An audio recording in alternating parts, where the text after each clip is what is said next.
Lord, I thank you for today. I'm making this video because this is my passion. At the end of the day, I'm just sharing what inspired me to be able to do what I do. So anyways, let me keep you guys updated. I have 8 330 watt solar panels. They equal to 2.64 kW off-grid utility. At the end of the day, this is our solar racking that we would normally put out in the field, right? But I had a inspiration to build this thing onto a reinforced trailer so people can transport it up and down the road, go to these little log cabins, and be able to safely come back. So, without having all their equipment being stolen, right? So the solar panels are mounted to the frame. The frame is all welded, especially designed, box tubing, 3x3, retrofitted. Anyways, the math came up that it will hold more than what it's asking for.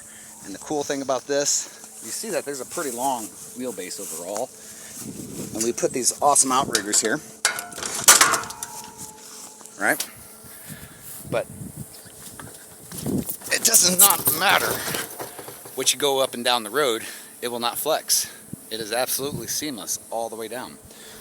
What makes this utility vehicle different than any other type of vehicle that I've ever encountered, right, is the on-demand 6 kW Gorowatt backup battery inverter. This is all tied into the main breaker switch, which is tied right here, coming off the solar, charging from the main inverter. This main inverter is a Tesla hybrid inverter. The cool thing about this particular inverter is it does a grid tie just like any other type of grid tie that you normally would put on your building, right? This is on the trailer. What makes this awesome, it has this battery backup function.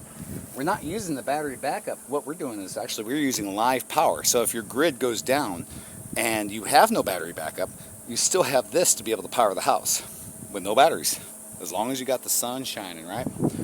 All right, so we broke it down pretty easy.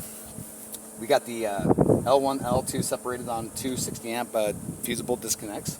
It comes over right there.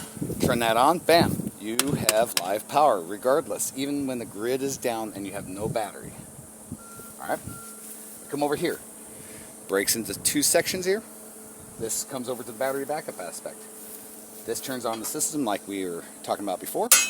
This right here is your main L1, L2 or standard plug system, but they're in broken up series. So therefore you're actually able to get 20 amps from each circuit instead of just on the whole circuit itself. Right here is your 240 plug, standard. I wouldn't recommend doing dryers and things of that nature, but I'm pretty sure it can handle it since it can push out 6,000 watts, and your most dryers are only rated about 4 or 5. So we have the Gorowatt inverter, and then we also have the MPPT solar controller. This bad boy controls the batteries down here, gives the power that it needs here, and then we have options here. All one turnkey application.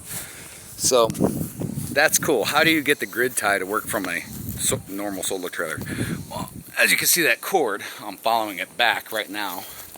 The cool thing about this is it is plug and go. Look. And it's not going to shock anything. That's the grid tie plug. That's it. If I want to park my trailer, hook it back up to the house after I'm done camping for the weekend, that easy. It turns your meter back. Anyways, let me know what you think.